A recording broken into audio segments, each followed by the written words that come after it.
مضل له ومن يضلل فلا هادي له وأشهد أن لا إله إلا الله وحده لا شريك له وأشهد أن محمدا عبده ورسوله أما بعد فإن خير الكلام كلام الله وخير الهدي هدي محمد صلى الله عليه وسلم وشر الأمور محدثاتها وكل محدثة بدعة وكل بدعة ضلالة وكل ضلالة في النار.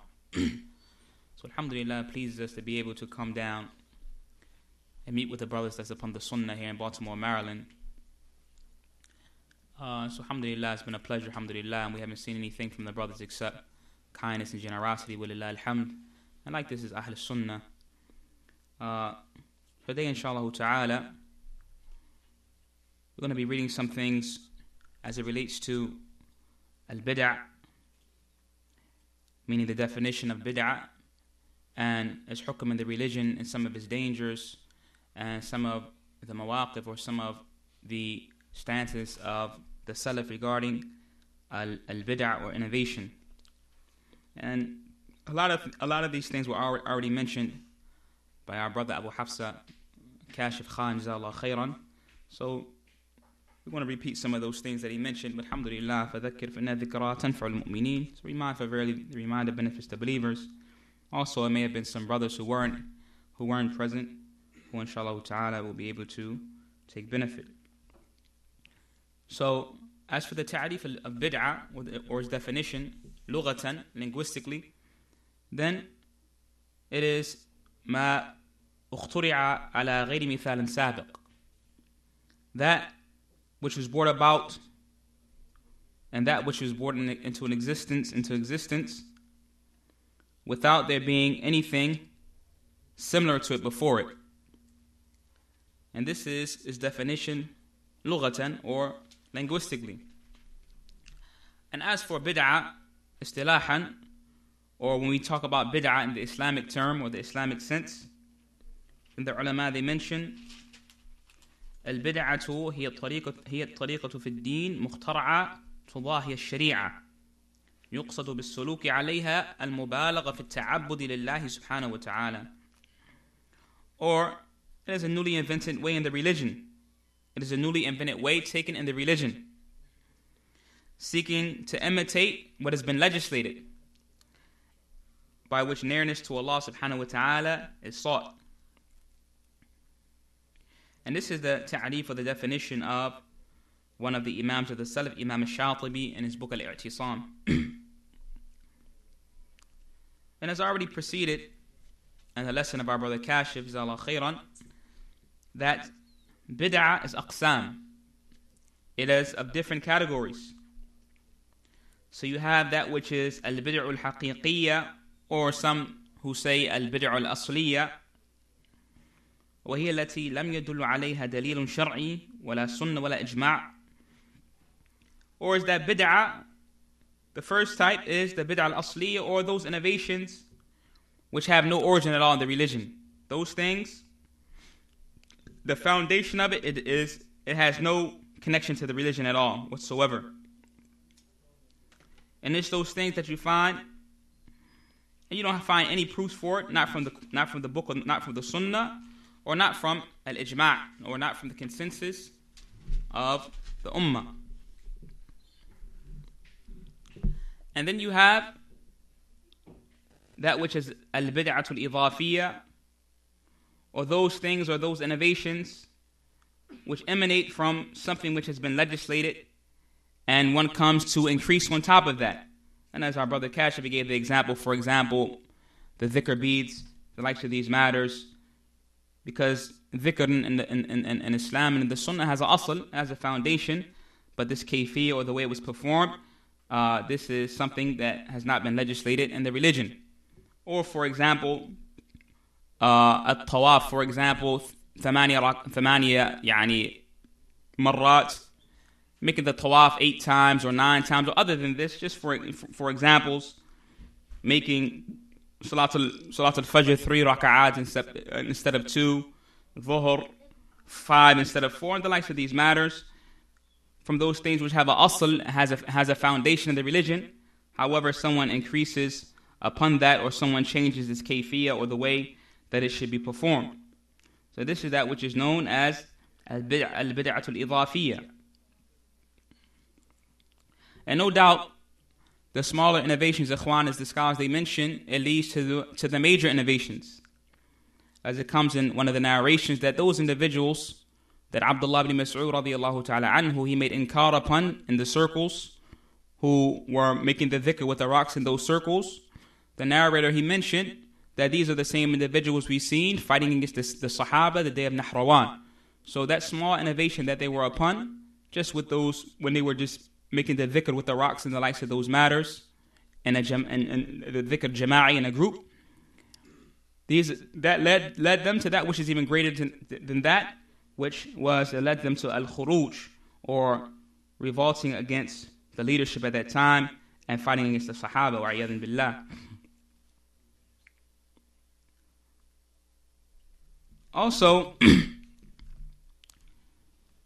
the hukm of bid'ah fi deen, or the ruling regarding innovations in the religion, then of course innovations in the religion are muharrama and is prohibited because they are misguidance. Innovations are misguidance. Allah subhanahu wa ta'ala, he mentions in Surah Al-Shura, ayat 21, أَمْ لَهُمْ شُرَكَاءُ شَرَعُوا لَهُم مِّنَ الدِّينِ مَا لَمْ يَأْذَن بِهِ اللَّهُ. And do they have partners who legislate from them from the religion that which Allah did not permit, or that which Allah did not allow? And do they have partners who legislate for them in the religion what Allah subhanahu wa ta'ala did not allow? So al-bid'ah, ya ikhwan, or innovations, are tashri'un lam ya'dhan bihi Allah ta'ala, or they are legislations which Allah subhanahu wa ta'ala, he did not command and he did not permit. And the Prophet alayhi salatu wasalam, he said, kullu bid'atin dalala. And he will mention this every Yawm al-Jum'ah in the Khutbah al-Hajjah, as narrated by Jabir ibn Abdullah radiyallahu ta'ala anhu, and the hadith located in Sahih Muslim, that the Prophet sallallahu alayhi wasallam would always warn from innovation by saying, أَمَّا بَعْدْ فَإِنَّ كُلُّ مُحْدَثَةٍ بِدْعَةٍ وَكُلُّ بِدْعَةٍ ضَلَالَةٍ. Every newly innovated affair is an innovation. Every innovation is in the fire. It's a misguidance, and every misguidance is in the fire. So, if a bid'ah, an innovation, is a dalala, is a misguidance, then no doubt it is prohibited. And as for some principles, ikhwan, which one must know in order to know how to distinguish what is a bid'ah and what is not a bid'ah, then the ulama, they've laid down dawabits and different principles so a person can have an idea of what is a bid'ah. So Shaykh Al-Bani rahimahullah, he said, إن البدعة المنصوصة على ضلالتها من الشارع هي كل ما عارض السنة من الأقوال أو الأفعال أو العقائد ولو كانت عن اجتهاد. He said that the bid'ah in which the text of the legislation points to that it is a misguidance, it is everything that opposes the sunnah. Everything that opposes the sunnah from statement and action and beliefs, even if this emanated from al-ijtihad, from someone making ijtihad. Everything that opposes the sunnah from statement, action, and beliefs, this is a bid'ah. And some of them say, كل ما يتقرب إلى الله به يتقرب إلى الله به وقد نهى عنه رسول الله صلى الله عليه وسلم. Every act or everything that a person does in order to come close to Allah, and the Prophet sallallahu alaihi wasallam prohibited it. And also some say, from the dawabit or some principles that shows what a bid'ah is, كل أمر لا يمكن أن يشرع إلا بنص أو توقيف ولا نص عليه. Every affair that cannot be legislated except by text or except by proof, and there is no text for that. فهو bid'ah, then it is an innovation. إلا ما كان عن صحابي تكرر ذلك العمل منه دون النكير, except that which was done by a sahabi or a companion, and he done it more repetitively, and no one rebuked or rejected that upon him. Also, some say ما ألصق بالعبادة من عادات الكفار, that which is attached to ibadah or worship from the customs of the kuffar, the customs of the disbelievers. So all of these, ya ikhwan, there are some dawabit, or some principles in which a person can know how to distinguish what is a bid'ah. As for the asbab al-bid'ah, then there are many. The reasons and the causes that people fall into innovation. As for the reasons and the causes of bid'ah, then Shaykh Salih al-Fawzan, he mentions, Hafidhullah, الأسباب التي أدت إلى ظهور البدع في الدين تتلخص في الأمور التالية. That those reasons that led to the appearance of innovation, then they can be summarized in the following affairs, in the following matters. Number one, الجهل بأحكام الدين, being ignorant of the rulings of the religion, being ignorant of the rulings of the religion. So this shows the importance, ya ikhwan, of what? At-ta'allum, learning. This shows the importance of learning the religion, because if you don't learn the religion, then it is more easier for you to fall into innovation. Also, from those reasons, number two, Shaykh Fawzan, he mentions ittiba' al-hawa, following one's desires. Following one's desires. You may have ilm, however, you have a marad. A person has a marad in their qalb, has a disease or sickness in their heart, where they want to follow their desires.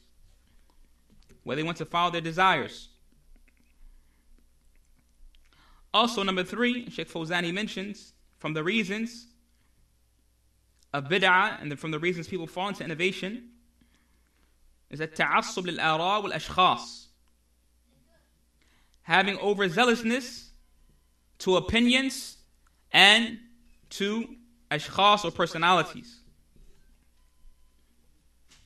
Having overzealousness to opinions and personalities. So your love for a person is not for the sake of Allah subhanahu wa ta'ala. It's not because that person is upon the sunnah. Rather, it's for some other reasons. You have overzealousness and your love for that person, for that particular person. Also, from the reasons, التشبه بالكفار, imitating the disbelievers. So, like for example, the bid'ah of the Mawlid, those who celebrate the birthday of the Messenger of Allah sallallahu alaihi wasallam, which is a bid'ah. That the ulama, they mentioned from them, Shaykh Abdul Muhsin al-Abbad, that you find that the Muslims, they did this tashabbuhan lil-kuffar, and imitating the disbelievers, because this wasn't ever known in Islam, not in the time of the Sahaba, nor the Tabi'een, nor the Atba' Tabi'een. Rather, you didn't know that until the fifth generation, Hijri. You never found that in those Qurun al-Mufaddala, those praiseworthy generations that they celebrated the birthday of the Messenger of Allah sallallahu alaihi wasallam. Like some individuals, they came along and looked at the different diyanat, and looked at the different religions, and said, okay, they celebrate the birthday of Isa, and the likes of these matters, and they fell into this evil innovation.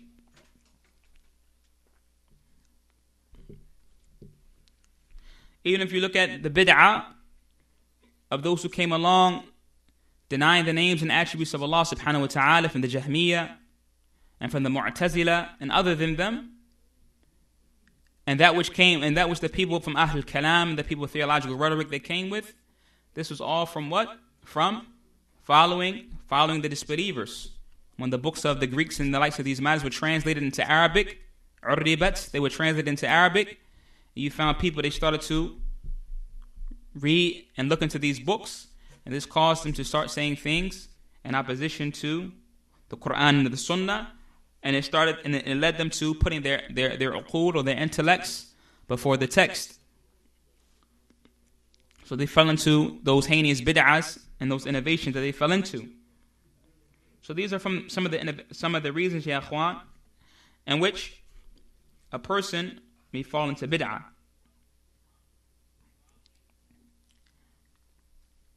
As for the khuturat al-bid'ah, ya akhwan, the harms and the dangers of innovation, there's no doubt they have harms and they have dangers. A person who's upon bid'ah, this is something harmful and it's something dangerous. The first is, number one, أنها سبب للتفرق. The innovations are reasons for division. Are reasons for division. Innovations are reasons for division. Just like Sunnah and Tawheed and Salafiyya, these are reasons for what? For unity. In opposition to some people who say the opposite. Rather being upon the Sunnah and calling to Tawheed and calling to the way of the Salaf and the likes of these matters, this is a reason for unity. Because it's impossible to make ijtima' except with other than that which the Prophet ﷺ was upon, and that which is come in the book and the Sunnah upon the way of the Salaf. So, bid'ah bila shak is a reason for at-tafarruq, division. Allah subhanahu wa ta'ala, He mentions, وَأَنَّ هَذَا صِرَاطِي مُسْتَقِيمًا فَاتَّبِعُوهُ وَلَا تَتَّبِعُوا السُّبُلَ فَتَفَرَّقَ بِكُمْ عَنْ سَبِيلِهِ ذَلِكُمْ وَصَّاكُمْ بِهِ لَعَلَّكُمْ تَتَّقُونَ.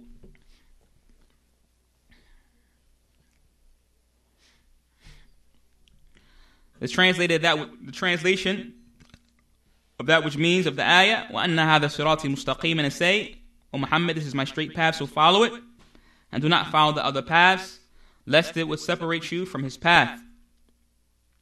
This is that which Allah advises you with, so that you may obtain piety. Surah Al-An'am, ayah 153.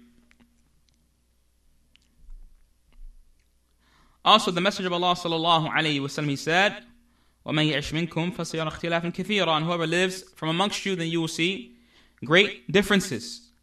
فَعَلَيْكُمْ بِسُنَّتِي وَسُنَّةِ الْخُلَفَاءِ الرَّاشِدِينَ الْمَهْدِيِّينَ. So upon you is my sunnah and the sunnah of the rightly guided khulafa.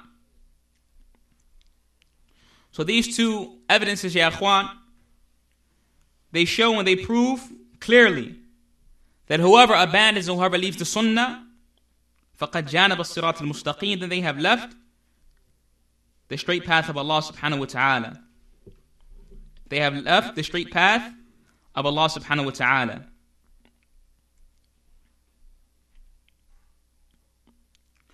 And from the greatest reasons of going outside of the path of Allah subhanahu wa ta'ala is those innovations which are destructive. Also, from the dangers of bid'ah, ya akhwan,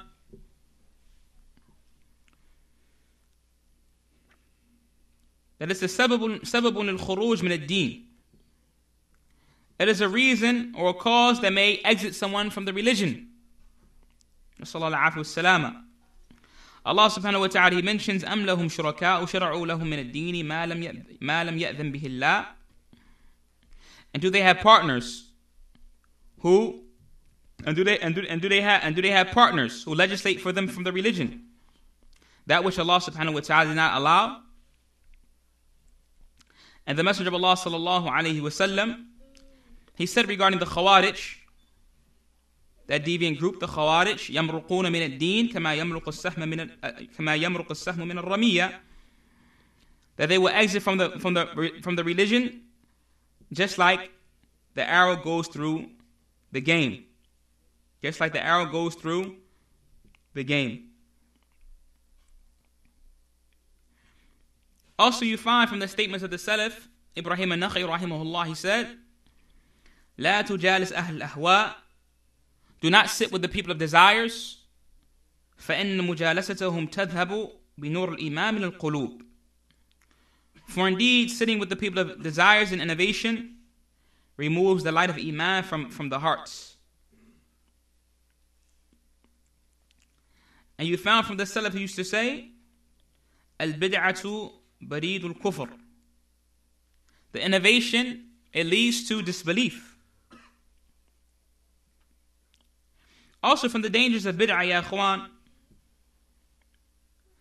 إن البدعة سبب لتغير الدين. The innovation is a reason or is a cause for the religion to change. وما تغيرت وتبدلت الأديان السابقة إلا بالبدع حتى أصبحت دينا. And you don't find that the previous religions, they were changed and distorted except after they innovated and their religion ends up until the point that people thought it was to be from the religion. And Allah subhanahu wa ta'ala mentions, اليوم أكملت لكم دينكم وأتممت عليكم نعمتي ورضيت لكم الإسلام دينا. Today I have completed your religion for you and perfected my favor upon you, and I have chosen Islam as your religion. So, ikhwan, it is if the mubtadi', the innovator, is saying that the sharia or the religion of Islam has some deficiency. Because when they invent something in the religion, what they're saying is that it's some things that the religion needs, that it didn't come with. Assalamu rahmatullah. What they're saying is some things that the religion needs that the religion didn't come with. Even if they're not saying this directly with their tongues, but this is the lisan al-hal. This is what their actions show. And for this reason, Imam Malik, he mentioned, rahimahullah, من ابتدع في الدين بدعة يراها حسنة فقد زعم أن محمد صلى الله عليه وسلم خان الرسالة. That whoever innovates in the religion, an innovation, and they see it to be something good, then it is if they are claiming that Muhammad dealt treacherously and conveying the message. وَعِيَاذٍ بِاللَّهِ. Why is this? And he continued, he said, because Allah said, الْيَوْمَ أَكْمَلْتُ لَكُمْ دِينَكُمْ وَأَتْمَمْتُ عَلَيْكُمْ نِعْمَتِي وَرَضِيتُ لَكُمْ الْإِسْلَامَ دِينًا. Today, I have completed my favor upon you. I have completed your religion for you and completed my favor upon you and chosen Islam as your religion. So whatever wasn't part of the religion then, it won't be part of the religion today. The statement of Imam Malik rahimahullah.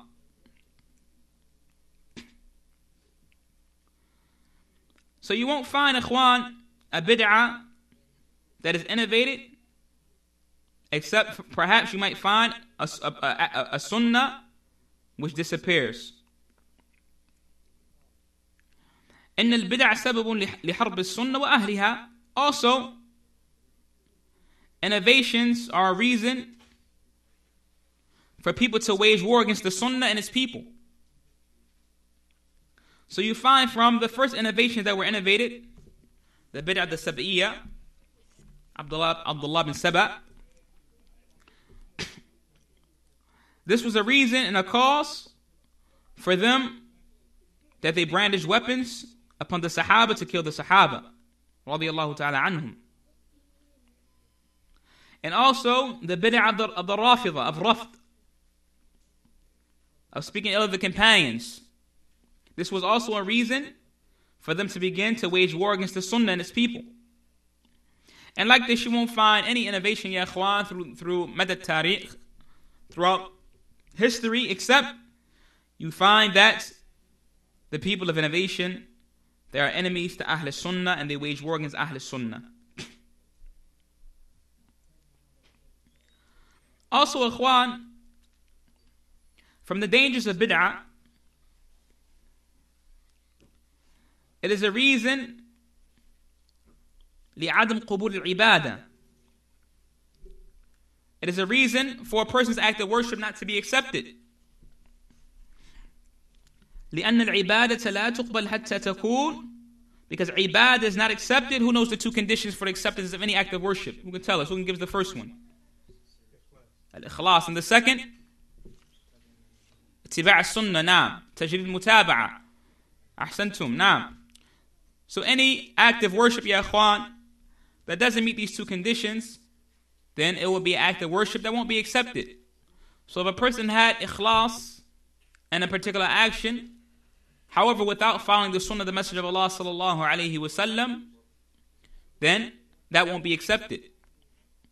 And just like this, if a person followed the sunnah of the Messenger of Allah sallallahu alaihi wasallam without ikhlas, then it won't be accepted. Rather, it's a must to have both of those affairs. So the mubtadi', they innovate. So even if they had ikhlas, their act of worship is still not accepted because they missed the second shart of the second condition, which is what? Which is mutaba'at al-Rasul sallallahu alayhi wa sallam, following that which the Messenger of Allah sallallahu alayhi wa sallam came with.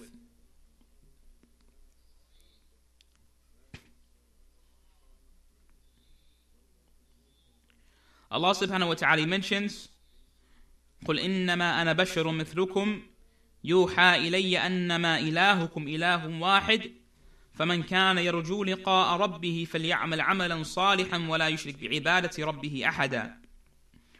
Say to them, O Muhammad, that I'm only a human being just like you.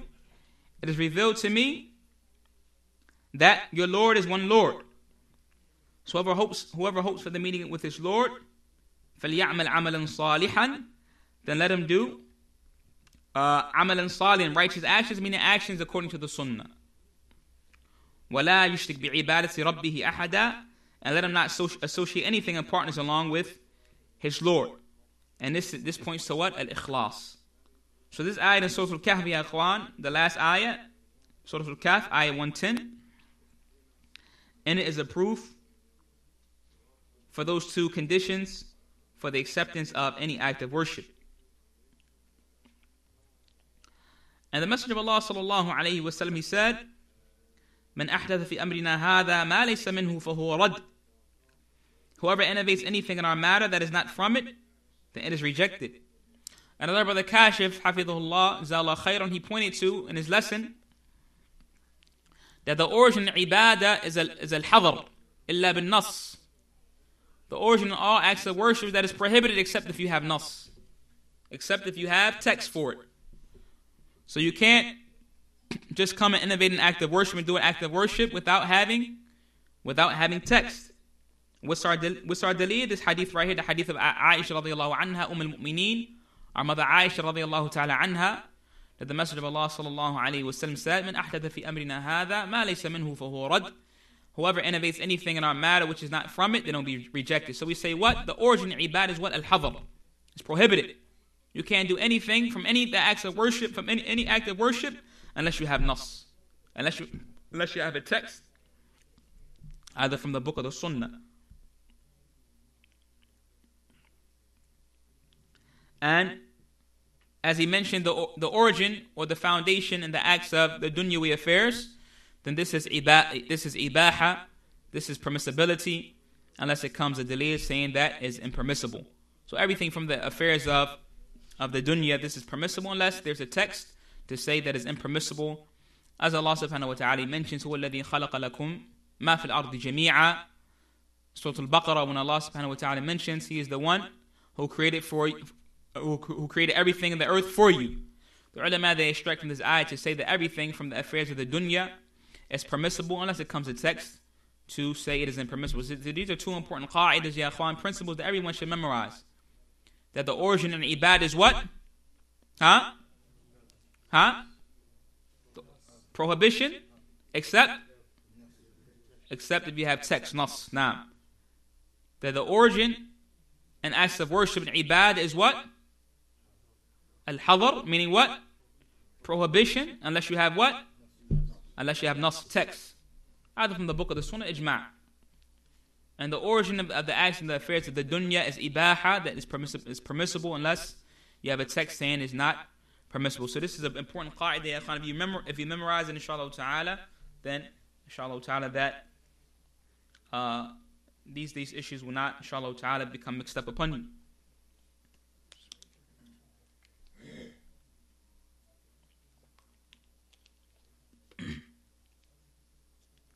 So those are from the dangers, ya akhwan, as we mentioned, from the dangers of innovation.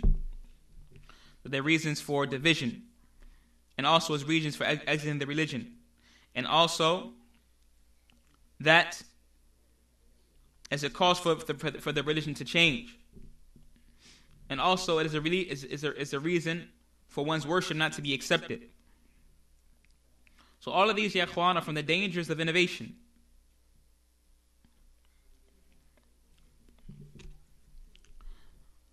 Now, inshallah ta'ala, we'd like to mention the mawqif of the Salaf regarding Ahl Bid'ah.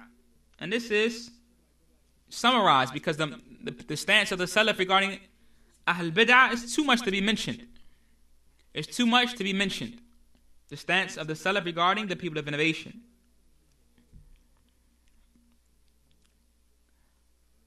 And Sulaiman ibn Yasar, it was narrated by Sulaiman ibn Yasar, he said, أن رجلا يقال له صبيغ قدم المدينة, that a man by the name of Sabiq, he came to Medina. فجعل يسأل عن متشابه القرآن. So he started to come and ask about the mutashabih from the Quran, or those verses which are from those verses that need other ayat to clarify them and explain them, the mutashabih. So Umar radiyallahu ta'ala anhu, he sent for him, وَقَدْ أَعَدَّ لَهُ عَرَاجِينَ النَّخْلِ, and he prepared some date palm leaves that were stacked together for this individual. So when this individual came to Umar, he said, "Man anta? Who are you?" He said, "Ana Abdullah Sabiq. I am Abdullah Sabiq." So Umar radiyallahu ta'ala anhu, he took those arajeen, or those date palm leaves that he had together, and he started to beat this individual. And he said, "Ana Abdullah Umar. I am the slave of Allah, Umar." And he started to beat him. Why? Because he went around asking about the mutashabih from the Quran, trying to put shubahat and cause doubt amongst the people. So Umar, he chastised him with this chastisement. So he began to beat him until the point that blood started coming from Abdullah bin Sabiq's head. So then he said, "Ya Amir al-Mu'mineen, O chief of the believers, hasbuka, enough. قَدْ ذَهَبَ الَّذِي كُنْتُ أَجْلُ فِي رَأْسِي, that which that I had in my head, then it has left me." Also, Fudayl ibn Iyad, rahimahullah ta'ala, he mentioned, "Man jalasa sahib bid'ah lam yu'ta al-hikmah." Whoever sits with the people of innovation, they have not been given wisdom. They have not been given wisdom. Whoever sits with the person of innovation, then they have not been given wisdom. Why? Because a person is not safe that a person of innovation, a person shouldn't feel safe that the person of innovation will not affect you. They may affect you, and you may leave the sunnah that you were upon. And this is what you find from, as the ulama mentioned, the history of those who sat with the people of innovation, even if they were upon the sunnah, even if they were imams in the sunnah, that you found some imams from the sunnah, as the ulama they mentioned, and they began to sit with the people of innovation to the point that they became defenders of the people of innovation and making excuses for them and the likes of these matters, and they were affected by their innovation. And this is why you find the qawl of all of the Salaf, they would prohibit the sitting with the people of innovation. So no one should never think that they're at a manzila, or that they're at a status that they cannot be affected and they can sit with the people of innovation. They say, for example, "I'm only learning Quran," or "I'm only learning the lugha," and the likes of these matters. Rather, a person should abstain from that, because as-salama la ya'diluha shay. Nothing is equal for you to be your deen being safe and sound. There's nothing equal to this. There's nothing like that. So a person must stay away from sitting with the individuals, with the people of innovation. And for this reason, Fudayl ibn Iyad, he said, whoever sits with the person of innovation, they have not been given wisdom. You see this person, he has not any wisdom. And also he said, "La tajlis ma'a sahib bid'ah," Fudayl ibn Iyad. Do not sit with the person of innovation. فَإِنِّي أَخَافُ أَن تَنزِلَ عَلَيْكَ اللَّعْنَةِ, for indeed I fear that a curse will descend upon you. Do not sit with the people of innovation or a person of innovation, for indeed I fear that a curse will descend upon you. Imam Ahmad rahimahullah, he said, who died in the year 241, he said, تَجَنَّبُوا أَصْحَابَ الْجِدَالِ وَالْكَلَامِ. Stay clear and stay away from the people of argumentation. and from the people of rhetoric. Alaykum bis sunnah. Upon you is the narrations and the sunnah, and that which the people of knowledge were upon before you. فإنهم كانوا يكرهون الكلام والخوف في أهل البدع والجلوس معهم. For indeed, meaning those before you, meaning from the Salaf, they used to hate and detest al-kalam, this theological rhetoric, and they used to hate sitting with the people of innovation. وَإِنَّمَا السَّلَامَةُ فِي تَرْكِ هَذَا, and as-salama and safeguard is in leaving all of this off. Safeguard is in leaving this off.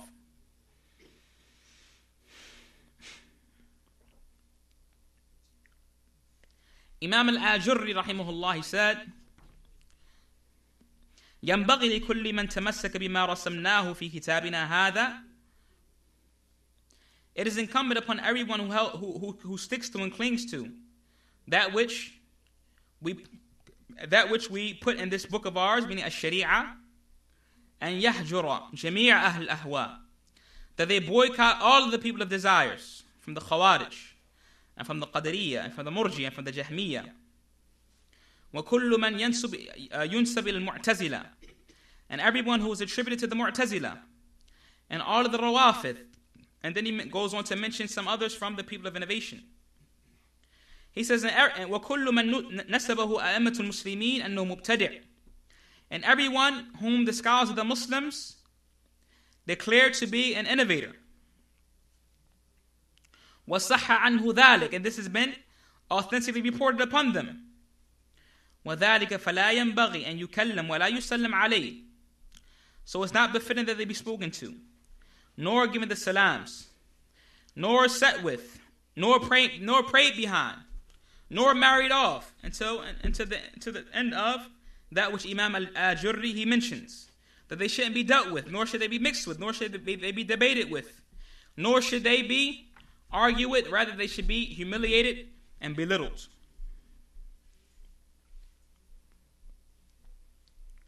And Ikhwan, as we mentioned, the statements of the people of knowledge regarding the warning from the people of innovation, this is too abundant and too much to be mentioned.